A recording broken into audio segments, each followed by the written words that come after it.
Hi everyone, welcome to education world with Nishi. I hope you guys are good. आज हम CDP के जो most expected question जो 2022 के एग्ज़ाम में आपको देखने के मिलेंगे, इस वीडियो से आपके 5 क्वेश्चन बिल्कुल कवर हो जाएंगे।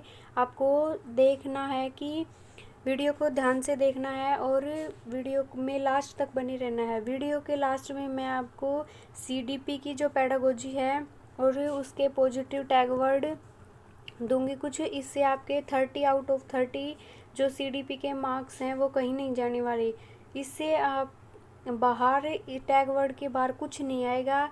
इसी के अंतर्गत आपकी सारी सीडीपी की जो थ्योरीज के अलावा जो कुछ होता है सीडीपी सॉल्व करना और जो आपकी पेडागोजी है वो बिल्कुल कवर हो जाएगी। सो वीडियो में लास्ट तक बने रहना है। बिना टाइम वेस्ट किए ये वीडियो को स्टार्ट करते हैं।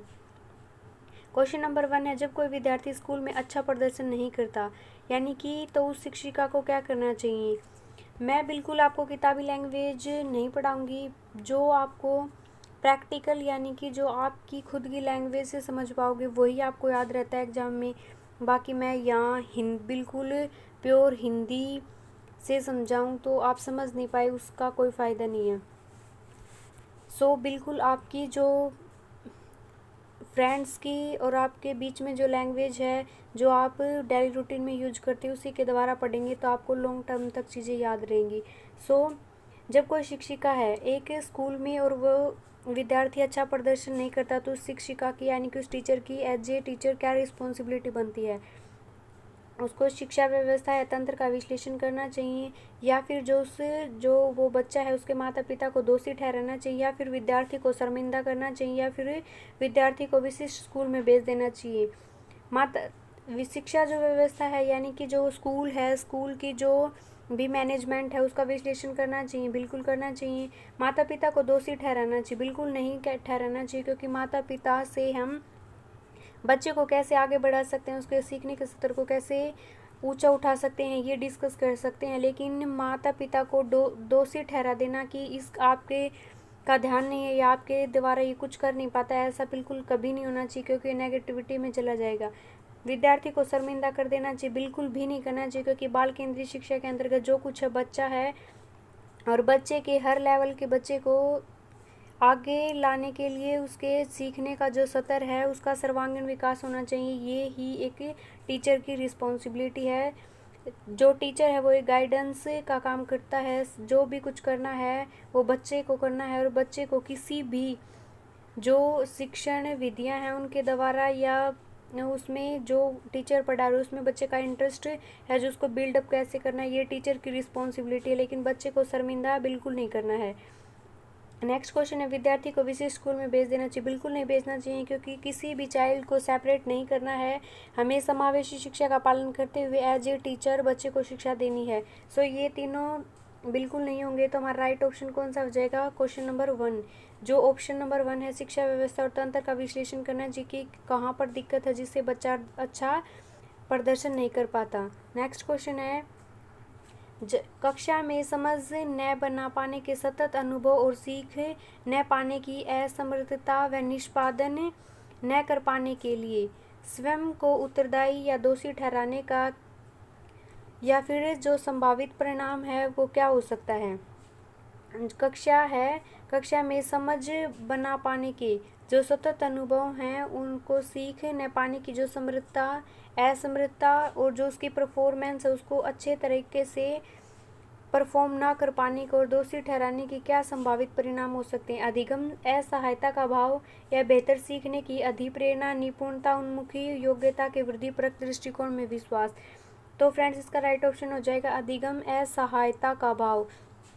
अच्छे से अगर वो समझ नहीं पाएगा तो उसका परफॉर्मेंस डाउन होता चला जाएगा और उसको सीखने का स्तर बिल्कुल लो हो जाएगा, तो उसके सीखने में असहायता का भाव उत्पन्न हो जाएगा। नेक्स्ट जो क्वेश्चन है वो इसको ऐसे ही पढ़ लो, सामाजिक जो रचनावादी कक्षा की क्या विशेषताएं हैं। जो सामाजिक जो रचनावाद है उसकी जो कक्षा होती है उसकी क्या विशेषताएं होती हैं। स्थायी बैठने की व्यवस्था, या फिर शिक्षकों द्वारा निर्देशन, या फिर विद्यार्थियों का निष्क्रिय पालन। विद्यार्थियों द्वारा जानकारी का स्मरण करना, फिर या विद्यार्थियों द्वारा समूह में काम करते हुए विषय पर चर्चा करना। इसका राइट ऑप्शन हो जाएगा विद्यार्थियों द्वारा समूह में कार्य करते हुए विषय पर चर्चा करना। स्थायी बैठने से कुछ नहीं होगा, कुछ एक्टिविटी करेंगे तभी बच्चे सीख पाएंगे। या फिर समूह में जो विद्यार्थी काम करते हैं, एक दूसरे से के प्रति जो चर्चा करते हैं, एक्टिविटी करते हैं, उसी के द्वारा अच्छे से सीख पाते हैं। नेक्स्ट जो क्वेश्चन है, प्रभावशाली अध्यापन के लिए क्या जरूरी है? जो यानी कि इफेक्टिव जो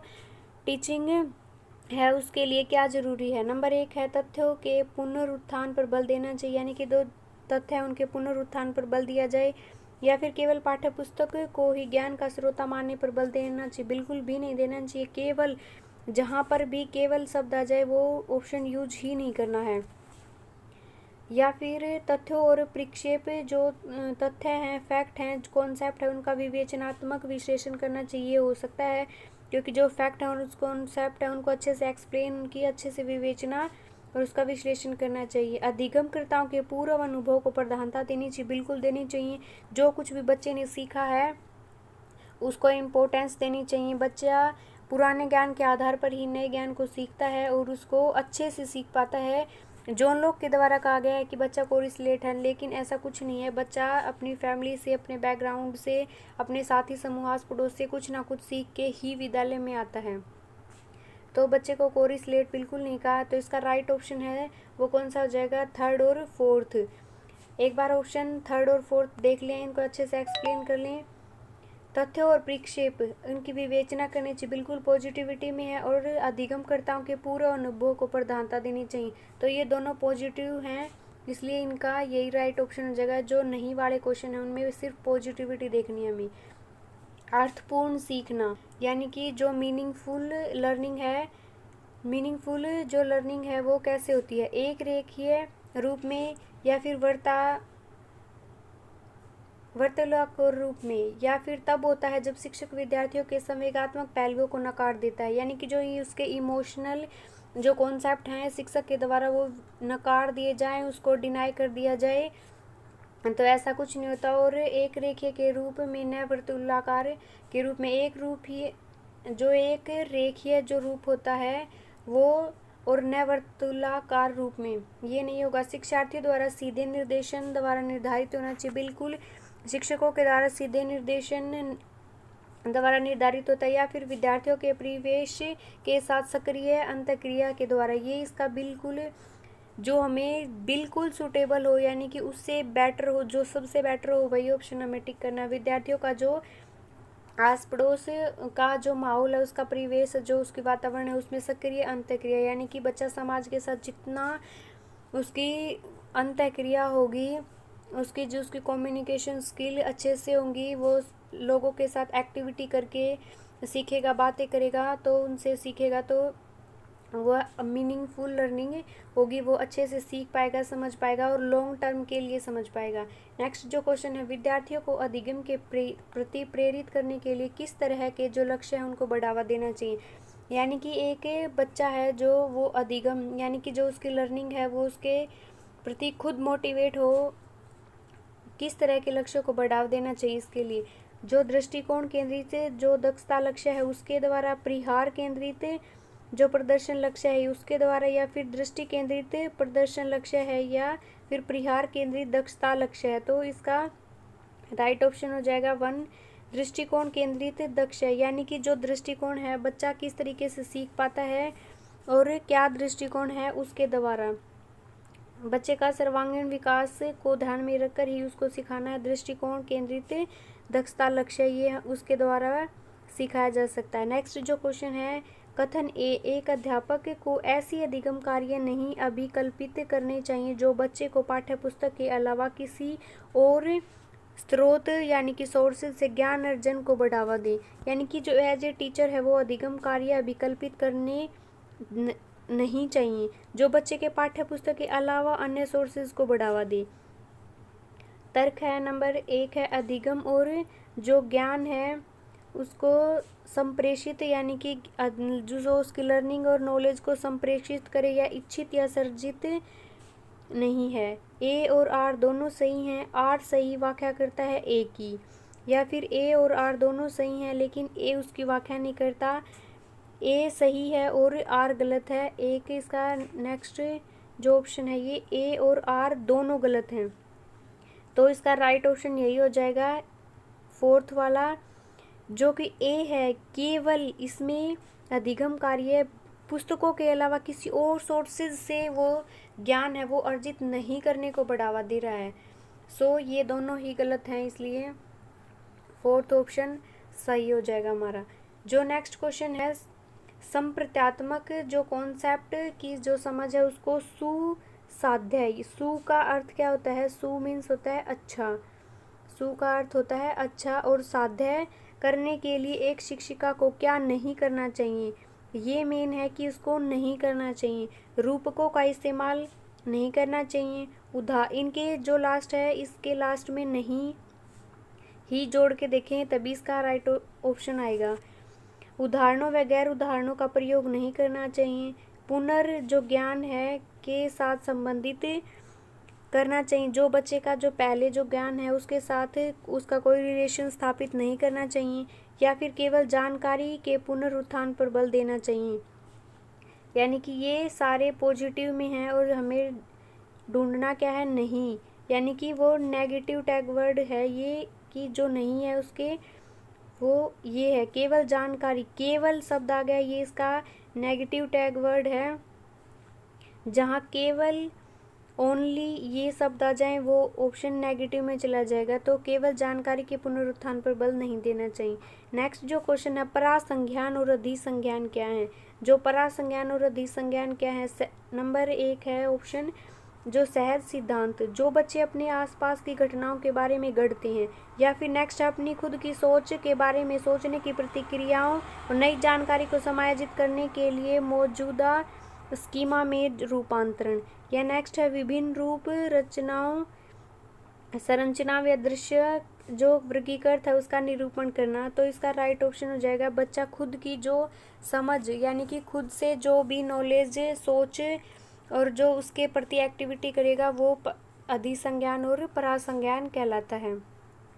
नेक्स्ट जो क्वेश्चन है, निम्नलिखित में से कौन सा संवेग विद्यार्थियों को सीखने के लिए प्रयत्न करने पर बल देता है? इसमें संवेग कौन सा वो संवेग है जो सीखने के लिए प्रयत्न करने पर बल देता है? नंबर 1 है कुंठा, नंबर 2 है बोरियत यानी कि किसी चीज़ से बोर हो जाना। कुंठा किसी चीज़ के प्रति जब मन में कुंठा पैदा हो जाए वो सीखने को बढ़ावा नहीं देगा। गुस्सा क्रोध करो तो हर चीज़ की नेगेटिव में ले जाएगा, क्रोध के द्वारा कुछ हासिल नहीं किया जा सकता। तो फोर्थ है मान और वर्ग, गर्व प्राउड।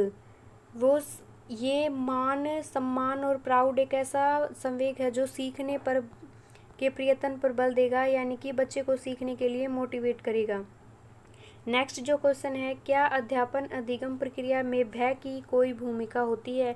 यानी कि जो सीखने की जो प्रक्रिया उसमें भय की क्या कोई भूमिका होती है, ये क्वेश्चन पूछा गया है। क्या सही विकल्प चुनना है हमें? हाँ, भय एक उम्दा अभिप्रेरक यानी कि एक उत्तेजक है जो अध्यापक को उसका बारंबार प्रयोग करना चाहिए। बिल्कुल नहीं करना चाहिए, नहीं। भय की वजह से अधिगम के संबंध विच्छेद हो जाते हैं और विद्यार्थी भावपूर्ण परिस्थितियों में बहुत कम जोखिम लेते हैं। या नेक्स्ट है, हाँ, बच्चे जो सिर्फ भय के दबाव से ही अधिगम के लिए प्रयत्न करते हैं। या नेक्स्ट है, हाँ, बच्चे सिर्फ ये आप देख सकते हैं, ये दोनों सिर्फ ओनली केवल टैग वर्ड हैं, ये सारे नेगेटिविटी में चल जाएंगे और हमें सिर्फ सही विकल्प चुनना है। तो थोड़ी सी अपनी कॉमन सेंस का यूज करें। भय एक नेगेटिव है जो इमोशन है और इसमें सीखने में ये कोई हेल्प नहीं करता, ये इसमें कुछ ना कुछ हार्म ही करता है। इससे बच्चा भयभीत हो जाता है, सीखने का जो लेवल है वो डिसबैलेंस हो जाता है। तो इसका राइट जो ऑप्शन है वो सेकंड हो जाएगा।